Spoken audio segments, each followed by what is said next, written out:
Olá, esse é o canal Conversa de Violonista. Meu nome é Luciano Moraes, pós-doutor em música pela Universidade de São Paulo. E estou aqui para conversar com vocês sobre... Vamos ver, porque o assunto realmente assim que eu separei foi cordas de violão. Mas a razão pela qual eu acho muito difícil falar sobre esse tema na internet vai ajudar a gente a falar sobre outras coisas que são muito importantes para qualquer um que pense no violão e na música como uma coisa um pouco mais séria do que meramente entretenimento, tá? Feliz Dia dos Pais, atrasado. Esse vídeo, inclusive, está indo no ar na segunda-feira de manhã, porque no domingo acho que ninguém merece, né? Eu não estava exatamente comemorando o Dia dos Pais, eu estava celebrando o Dia dos Pais. Todo mundo que entende a paternidade como um ato de cuidado sabe bem do que eu estou falando. Mas foi um domingo muito feliz, foi um domingo muito contente. Eu estou gravando, inclusive, esse vídeo no domingo, mas eu não vou colocar assim. Eu sei que muita gente deixa o sininho ajustado, né? Eu não vou fazer os celulares das pessoas piscarem assim às 2 da manhã, às 1 da manhã. Então, deixei para postar o vídeo na segunda-feira, pela manhã, num horário decente, para vocês assistirem com calma. Então, vão esfriando seu café, vão fazendo seu chá e acompanhem aqui a conversa a respeito de cordas. Muita gente pergunta isso. Você procura na internet, tem fóruns de discussão a respeito de cordas de violão, discutindo marcas, qualidade, espessura, adequação de uma corda a um determinado instrumento, ou a técnica de uma pessoa. Enfim, é um desses assuntos intermináveis na internet que as pessoas sempre estão questionando, sempre estão procurando, e não seria diferente aqui no canal Conversa de Violonista. Tem vários usuários que pediram para que eu falasse, tem muito tempo já que estão pedindo para falar a respeito das cordas, e eu vou encarar esse desafio, vou começar a falar sobre isso vamos começar a falar sobre encordoamento de violão, sobre corda de violão, tentando explicar a razão pela qual não se deve falar sobre isso na internet. Tá? Por que um vídeo na internet não é o lugar mais adequado para vocês terem informações a respeito de qual a melhor corda usar no instrumento de vocês. A primeira, evidentemente, é uma razão comercial. Cordas de violão, além de tudo, para além de qualquer questão artística, elas são uma marca. Tá? Elas são uma marca comercial. E a gente falar bem ou falar mal de uma determinada corda significa, em primeira mão, promover, né, ou detratar um produto que está sendo vendido. Tá? Então, a razão pela qual esses comentários de internet eles são sempre suspeitos é isso. Às vezes você vai ver o canal está sendo patrocinado, a pessoa está sendo estimulada, ela está sendo incentivada a falar bem naquela corda porque está sendo assessorada por alguém da fábrica da corda, ou está recebendo jogos de corda, que muitas vezes a pessoa nem usa os jogos de corda que recebe, ela simplesmente repassa, né?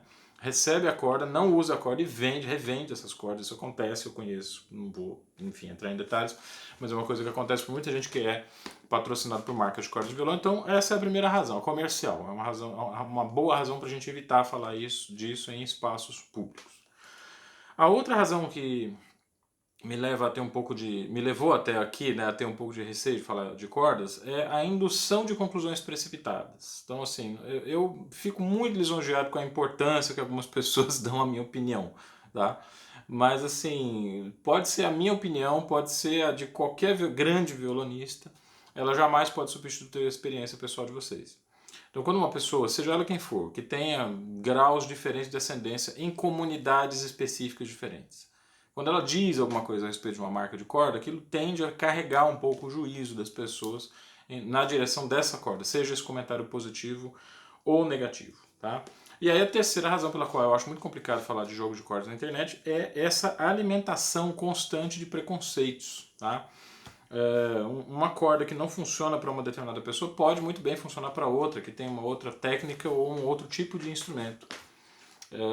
Daí que a gente, sendo um pouco extremista demais, tá? Mas é possível dizer algo parecido com isto. Qualquer opinião a respeito de um jogo de cordas precisa ser colocado na conta de uma experiência pessoal. Tá? Agora, atenção que aqui vai entrar a razão pela qual eu resolvi fazer o vídeo, porque eu vou falar das marcas de cordas que eu utilizo. Eu e minha turma, eu e o trio elipsoidal, que são os camaradas que tocam comigo e que a gente está aí ansioso esperando essa quarentena acabar para começar a marcar concertos. Eu vou falar dessas marcas de cordas. Quando o comentário a respeito de um jogo de cordas é feito a partir de um conhecimento do artista, do pensamento desse artista, do percurso pedagógico desse artista, das expectativas estéticas que esse artista tem aí talvez faça sentido a gente conversar sobre as marcas de corda que ele utiliza, ou o que está sendo dito, né? Quando um artista X, que toca um instrumento X, que é da escola violonística Y, que passou por tais e tais percursos pedagógicos e toca com um instrumento tal, toca com esta corda específica. Tá? Quando você tem todo esse conjunto de informações, aí é possível utilizar a informação de que corda você usa da maneira mais produtiva, da maneira mais respeitável, tá certo? Uma corda de violão é muito mais do que um acessório. Eu fico pistola da vida quando vejo as pessoas falarem assim, porque é instrumentos musicais e acessórios. Não, corda de violão não é acessório. A corda de violão é um elemento inerente à busca de um artista e à expectativa estética que ele tem.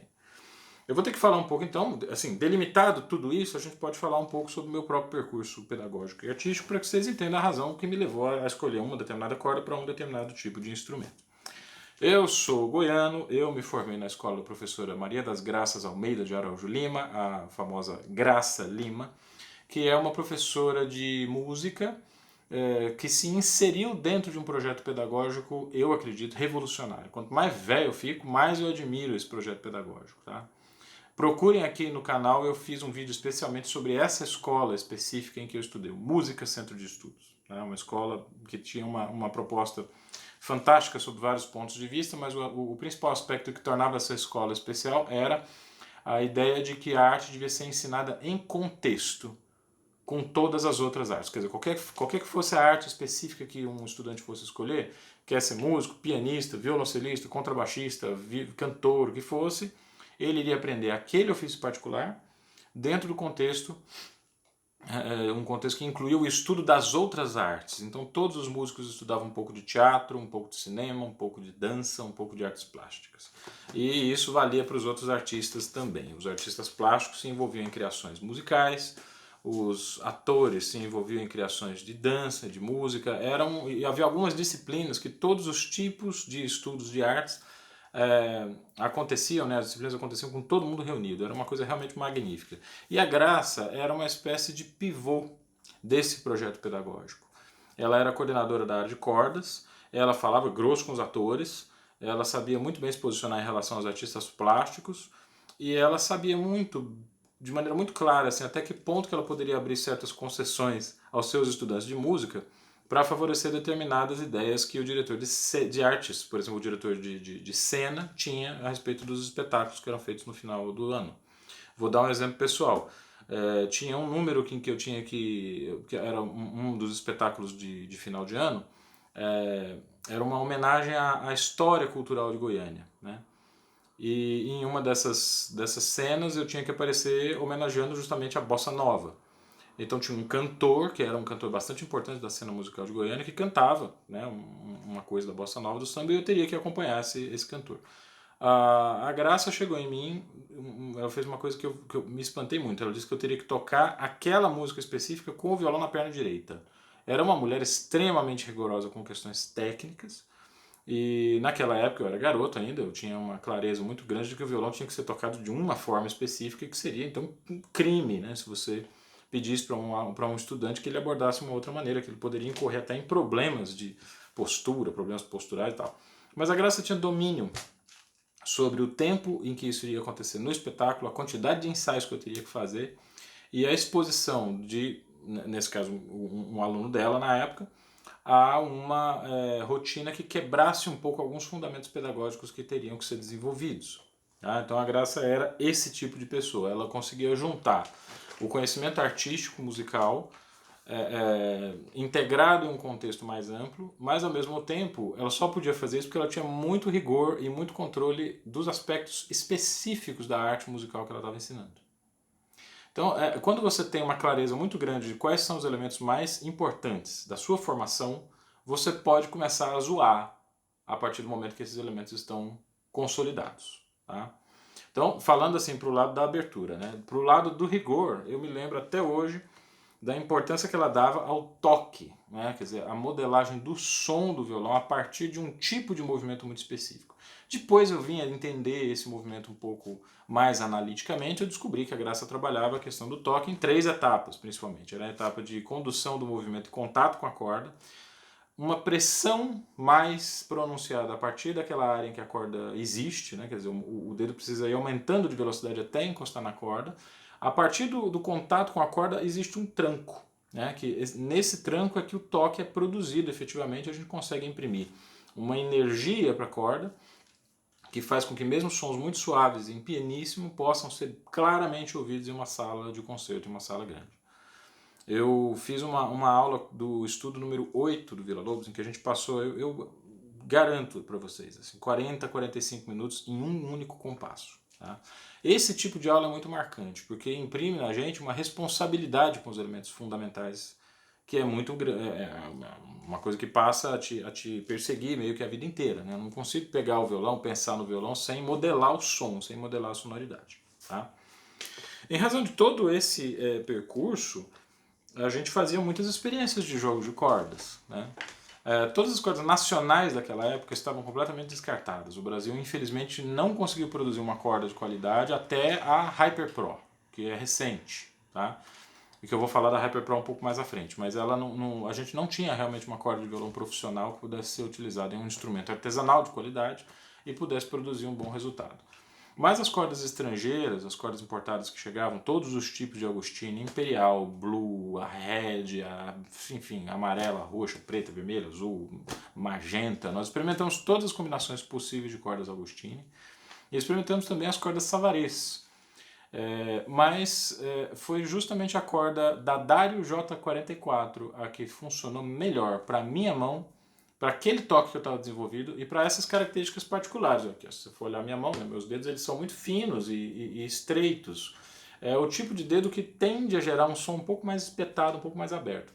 A pessoa que quer ter um som cheio e tem uma mão com esse perfil, tem um caminho para ela trilhar, tá? Mas não com o violão que eu tinha na época. Meus dois primeiros instrumentos artesanais foram um João Batista e um Saraiva, ambos de cedro. Eram excelentes violões, mas eram violões que funcionavam melhor com a da Dario J44, dadas essas características físicas e a escola técnica que eu seguia. Passou o tempo, eu vendi, eu sempre vendendo esses violões e completando o dinheiro para comprar um outro. Né? O terceiro instrumento artesanal que eu tive foi um José Chagas, maravilhoso, um som doce, eu lembro até hoje do som desse violão. Era um violão menorzinho, eu pedi para fazer em menores dimensões para testar um violão com um tamanho de corda um pouco menor, né? Então aí eu mudei um pouco de posição em relação a esse instrumento. A da Dario J44, nesse violão, com a minha técnica, com a minha unha, com o meu dedo, ela parecia uma corda opaca, apagada, uma corda em preto e branco. E daí eu voltei atrás em algumas experiências que a gente tinha feito e chegamos à conclusão de que a corda que melhor funcionava com aquele instrumento era a Agostini Regals. Não era a Agostini Imperial, tá? E também não era as outras modalidades de Agostini, era a Agostini Regals. Quando chegou o meu Abreu, chegou junto a recomendação de que eu utilizasse sempre no Abreu Agostini Regals. Ora, todo mundo sabe que está lidando com violão clássico que o José Chagas é um luthier que aprendeu a fazer violão com o Sérgio Abreu. Ele trabalhou na oficina do Sérgio Abreu como seu assistente durante algum tempo, não vou saber precisar quanto, mas depois ele ganhou a sua independência e foi fazer os violões dele por conta própria. São instrumentos excepcionais, são instrumentos de muita qualidade. E são violões que seguem essa linha de construção do Sérgio Abreu. Não é por acaso, então, se uma mão determinada funciona com esse violão com uma marca X de cordas, essa mesma configuração vai também ser a melhor para Sérgio Abreu. E era essa a recomendação que o Sérgio Abreu dava. Cordas Augustine seriam as cordas mais adequadas para o violão dele, tá certo? Eu continuei fazendo experiências, tá? Atravessei a faculdade um pouco, talvez um pouco mais conservador, mas eu cheguei a experimentar, no lugar da primeira corda, uma corda Si. Quer dizer, eu pegava a segunda corda do encordoamento passado, né, um encordoamento velho, dava uma limpada nela, lambia a corda, sei lá, passava um pano assim, e esticava essa corda até ela chegar na frequência do Mizinho. Tá? Isso pode ter sido o início de um problema que eu tive com o meu violão, que só se resolveu muito recentemente. Um problema de chiado, de um descolamento interno de leques e tal. É verdade que o meu violão passou por alguns acidentes ao longo desses anos, mas eu acredito que o período que eu fiquei utilizando essa corda Si no lugar da corda Mi pode ter agravado isso. Explico. O lado da tampa das cordas agudas é o lado que mais sofre com a pressão das cordas. A tensão da primeira, segunda e terceira cordas é muito grande. Se você coloca uma corda Si, na primeira corda, você redobra essa tensão, você faz com que essa tensão seja muito além daquilo que o violão foi preparado para suportar. E isso pode, a longo prazo, acarretar danos na estrutura do instrumento. A gente tem notícias ainda não confirmadas oficialmente que Segovia usava um violão para colocar várias cordas Si afinadas em Mi, que é porque ele realmente ele utilizava essas cordas, né? E esse instrumento ficou completamente arruinado, foi a derrocada desse instrumento, esse instrumento se acabou por causa disso. Tá? Ele estragou, quebrou, soltou leque, tal, uma desgraceira. São cordas que tem uma tensão já muito alta, então se você coloca essa corda para funcionar numa tensão mais alta ainda, você precisaria de um reforço na tampa. Se você não faz isso, você está arriscando o seu instrumento. Tá? Por que Segovia fazia isso e esse era o objetivo da minha pesquisa também? Porque eu sempre me incomodei, né, eu e o Segovia, né, sempre nos incomodamos com a espessura muito fina da primeira corda. Então a gente buscava um cordoamento que tivesse um pouquinho mais de espessura. O ideal seria a espessura da segunda corda um pouquinho menos. Mas infelizmente o mundo ideal não existe e eu acabei não encontrando esse encordoamento ideal que tivesse as características que eu consigo obter do som da Augustine. A pesquisa continuou, eu entrei num grupo chamado Quarteto Ibirá, tá? Que foi um grupo montado com André Simão, João Francisco Botosso e Luiz Roberto Botosso, são meus amigos até hoje, eu adoro esse pessoal. Era um quarteto especial, porque tinha 2 violões de 8 cordas. O violão de 8 cordas é uma invenção do violonista escocês Paul Galbraith, e ele deitou raízes aqui com o violonista Gustavo Costa e com o grande mestre Everton Gleden. São pessoas que utilizam a corda, pelo menos em algum momento, né? Eu sei que o Everton até hoje utiliza isso nas cordas de carbono, que são cordas de um material diferente do nylon. E isso é uma expectativa estética, uma expectativa de timbre completamente diferente. São cordas mais tensas, são cordas que têm, vamos dizer assim, uma textura muito menos elástica e que transmite a pressão, né, como se elas fossem supercondutoras de ataques. Né? Então o toque que você coloca numa corda de carbono transfere a energia ao longo de toda a extensão da sua corda, de maneira muito veloz. Tá? Então é uma corda que realmente ela tem uma resposta muito rápida, uma resposta muito eficiente. Cheguei a experimentar essas cordas no meu violão, mas a configuração violonista-violão, para minha expectativa estética, realmente não atendeu às expectativas. Para a corda zero do violão de 8 cordas, ainda a corda de carbono é uma solução. Mas eu lembro do trabalho que o Beto e o Chico, né, que tinham esses violões, tinham para fazer com que essa corda soasse arredondada. Né? Eles quase que só encostavam na corda. Essa ideia do toque em 3 etapas, do toque com pressão, do toque enterrado, né, do toque comprimido, esse toque que você pressiona a corda para obter ali um som explosivo, né, um ataque explosivo, na corda de carbono esse toque não funciona. Então se você utilizar essa forma de tocar em uma corda de carbono, provavelmente seu som vai sair muito estridente, muito marcado, e isso não vai ter um resultado musical interessante. Hoje, como é que funciona a minha busca? Eu ainda estou estacionado na corda Augustine Regals, mas eu fui apresentado a uma intenção, pelo menos, né, muito interessante de criar uma corda genuinamente brasileira, que foi a Hyper Pro. Né? A gente conversou com o Maligno, que é um representante dessa corda, eu fui jurado de um concurso em que essa empresa forneceu vários jogos de corda para os premiados, e de fato é uma corda muito interessante. Dentre as cordas nacionais que nós temos, não há absolutamente nenhum parâmetro de comparação. Você compara com Rouxinol, você compara com Canário, todas essas cordas. A Hyper Pro bate assim de longe. É uma corda de verdade, é uma corda profissional. Tá? Mas a gente faria 2 críticas a ela. Né? É uma corda que ainda está muito cara. Ela é uma corda que está rivalizando com o valor da Augustine. Né? E qualquer corda que deseja entrar no mercado brasileiro para concorrer com essas cordas, ela precisa ou ter a mesma qualidade e mais alta ainda a qualidade do que a Augustine, porque o pessoal que toca com a Augustine tem uma tendência a se apegar, né? Existe também uma questão de preconceito, existe também uma questão de apego, né, a um determinado material.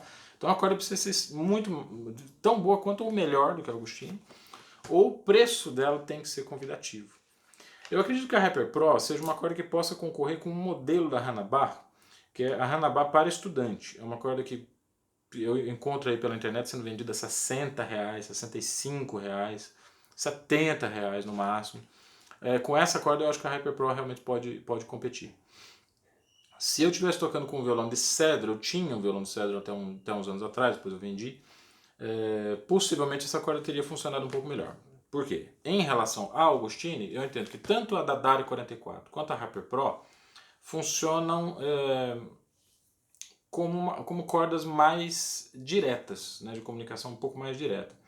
É como se você tivesse um instrumento musical que eliminou algumas possibilidades de timbre para que tivesse uma comunicação mais clara, né? Mas ao mesmo tempo ela esconde ou ela impede de algumas expressões mais sutis.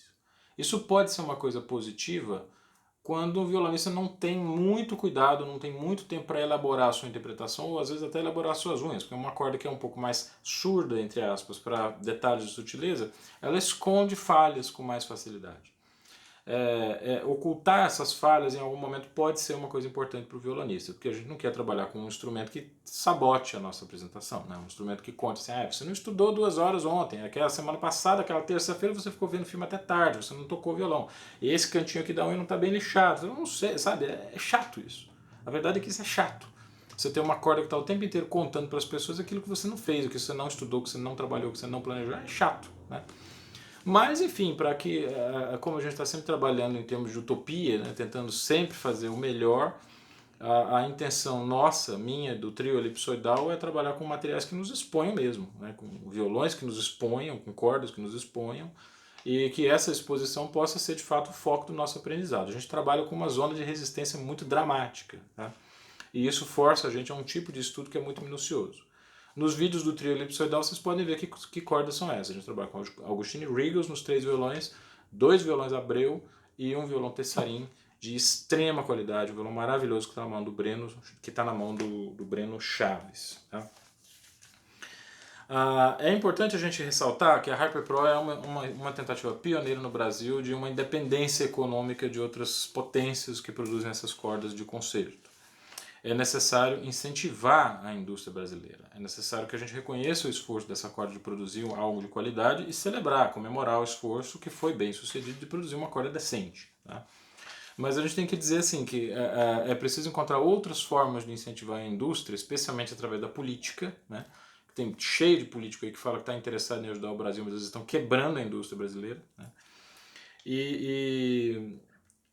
A gente tem que lembrar que a Hyper Pro não é totalmente brasileira. Uma parte, assim, os baixos ainda são fornecidos por uma indústria de fora. Né? Então eu desejo o maior sucesso do mundo para a Hyper Pro. Eu quero que essa corda prospere, quero que tudo funcione bem, assim, que eles consigam encontrar um nicho de mercado bacana, legal. Mas a gente tem que ser honesto, né? E assim, para esta combinação específica de violão, unha, dedo, técnica, história, formação pedagógica e os violões que eu tenho, a Augustine ainda funciona melhor. Quer dizer, na verdade, o Abreu, tá? Porque na cópia da Leona a corda tem que ser outra. Naquele outro violão ali que é uma cópia de um Hauser, a Hanabar funciona muito bem, talvez a Hyper Pro funcione também. Então a gente tem que entender que isso depende do instrumento. Se você mudar o instrumento, provavelmente você tem que mudar a corda também. Por causa disso que eu falei no começo do vídeo. A corda de violão não é um acessório, tá? Bom, o que tem a ver isso com o texto da Maria João Pires, né, que eu falei, até coloquei uma postagem na minha página do Facebook e eu iria comentar um texto da Maria João Pires que ela fala a respeito de concursos. Eu estou aqui há 20 minutos falando do meu percurso pedagógico. Foi importante falar isso para que vocês não levem a sério a indicação da Augustine Regals. Que vocês possam entender que eu estou aqui falando de um monte de elementos diferentes antes de dizer qual é a corda que eu uso nos meus violões. Longe de mim querer estabelecer um modelo para vocês, mas eu acho que é interessante que vocês pudessem desenvolver uma ideia parecida. Antes de escolher uma corda, vocês vão meditar na própria formação de vocês. Qual foi o aprendizado estético? Quais são as expectativas estéticas? Quais são os violonistas que inspiram vocês mais? Quais são os músicos que são, digamos, aquilo que vocês querem ser? Tá? E a partir disso, desenvolver um processo de autoconhecimento que vai levar vocês a uma conclusão óbvia do que é a corda. Quando a gente se conhece muito bem, sabe quem a gente é, escolher a corda é um passo. Tá? E aí entra o comentário que a Maria João Pires fez a respeito de concursos. Parece uma entrevista dada no dia 19/4/2009, em que ela diz o seguinte, já na citação vocês vão entender qual é a relação entre esse tema e cordas de violão. Né? Abre aspas, Maria João Pires. Os concursos de música são responsáveis hoje pelo desaparecimento futuro da música, pela destruição de tudo, pela impossibilidade para os jovens de virem a poder exprimir-se, como nós, ela, né, os artistas da estatura dela, fizemos, e de virem a poder ser artistas músicos. Os concursos dão uma perspectiva que é totalmente falsa, artificial, errada, que nos leva só a ter ilusões de coisas que não existem. Que coisas são essas que não existem? Maria João Pires continua. Como é que se pode ser um artista sendo que o objetivo é ganhar? E ganhar o quê? A música não gera nada disso. Celebridades. A música gera algo que tem a ver com a nossa natureza profunda, com a nossa consciência, com uma abertura que nos liga a um universo, que nos liga a uma verdade, que nos liga a algo que tem a ver com aquilo que é bom. A celebridade é algo que não tem nada de bom, porque nos separa do grupo, nos torna diferentes. E para quê? Ou seja, para Maria João Pires, o que importa é que o artista seja integrado em uma comunidade, que ele tenha uma conexão com os seus pares, com seus parceiros. Sejam vocês músicos profissionais ou não, a gente tem que ser capaz de falar a mesma linguagem musical para que o nosso trabalho tenha sentido. A partir do momento que você inaugura a cultura da celebridade, você separa essa celebridade do resto do mundo normal. Aí você cria a cultura de mexericos, a cultura de fofocas, a cultura do assédio, tá? O assédio moral, o assédio inclusive sexual tem muito a ver com isso. Grandes violonistas que, por serem bonitas, são tratados de modo diferente na comunidade, isso para o bem e para o mal. Né? Tudo isso porque nós não temos, de fato, uma formação em linguagem musical que seja de fato comum. A partir do momento que você institui uma coisa chamada concursos, é claro que as plataformas de concurso são muito úteis para projeção de carreira, para obrigar a pessoa a estudar um pouco mais, né? Mas vamos pensar assim, um artista que precisa de um incentivo desse para estudar mais, acho que não merece ser artista não. Se ele precisa se sobrepor aos demais, se colocar acima dos outros músicos, porque, sendo a arte o que é, né? Se a gente pensar no esporte, que é de fato uma coisa muito bem delimitada em relação aos objetivos, mas a arte não tem nada a ver com esporte, a arte é uma linguagem que deveria estar acessível a todos. Cada pessoa é uma individualidade específica que tem um potencial de expressão específico. Como que você pode comparar isso? Como que eu posso comparar Marcin Dilla com Johann Fustier? Como é que eu posso comparar Everton Gleeden com seu irmão Edelton Gleeden? São violonistas extremamente diferentes, que têm linguagens totalmente diferentes. Como que eu posso comparar o trabalho do Quarteto Quaternália, por exemplo, com o trabalho do Quarteto Brasileiro de Violões? Se a chave é a competição e o pódio, a gente já perdeu 80% do que é a mensagem artística. E ainda bem que a Maria João Pires está fazendo esse apelo, para que a gente abandone um pouco, deixe um pouco de lado a cultura do concurso e passe a dar importância para a cultura do festival, a cultura dos concertos, a cultura das séries de música, que geram emprego, né, que dão espaço para os artistas tocarem. Vocês estão me assistindo aí, André Campos, lá de Uberlândia, o pessoal Barbieri, aí do Rio de Janeiro, né? Vamos promover concertos. Está todo mundo correto quando promove concertos. Quando a gente promove concurso, a gente cede aí já a uma certa pressão que nós não temos como escolher abandonar totalmente. O concurso ainda continua sendo uma instituição importante. Mas que a gente tem é o senso crítico em relação à ideia do concurso. Cordas de violão e demais acessórios. Só faz sentido vocês seguirem uma orientação específica em relação a cordas se vocês não se conhecem musicalmente. Não há como um vídeo de internet explicar para vocês o que é uma sonoridade, além dos termos técnicos básicos. Então, a tensão é alta, a tensão é baixa, a calibragem da corda, a regularidade da corda. Mas será que isso vai fazer diferença quando você colocar essa marca específica de cordas no seu instrumento e tentar fazer a sua arte? Para os meus alunos diretos eu tenho respostas um pouco mais específicas porque eu os conheço. Agora, neste vídeo da internet a pergunta vai ficar no ar. Eu espero que vocês não tenham obtido nenhuma resposta objetiva a partir desse vídeo. E espero sinceramente que esse tenha sido um vídeo realmente de exceção dentro do panorama das buscas no Google que a gente coloca lá. Que corda de violão eu uso? Qual corda eu coloco no meu instrumento? Eu não sei. Vocês não têm obrigação de saber também. Mas tanto eu quanto vocês temos o dever e a obrigação de continuarmos pesquisando como tem que ser feito em relação a tudo o que se refere à arte, em relação à música, ao violão e às humanidades de modo geral. Um abraço para vocês e até o próximo Conversa de Violonista. E felicidades a todos os pais, que a gente está ainda na semana do Dia dos Pais. Tá? Grande abraço para todos.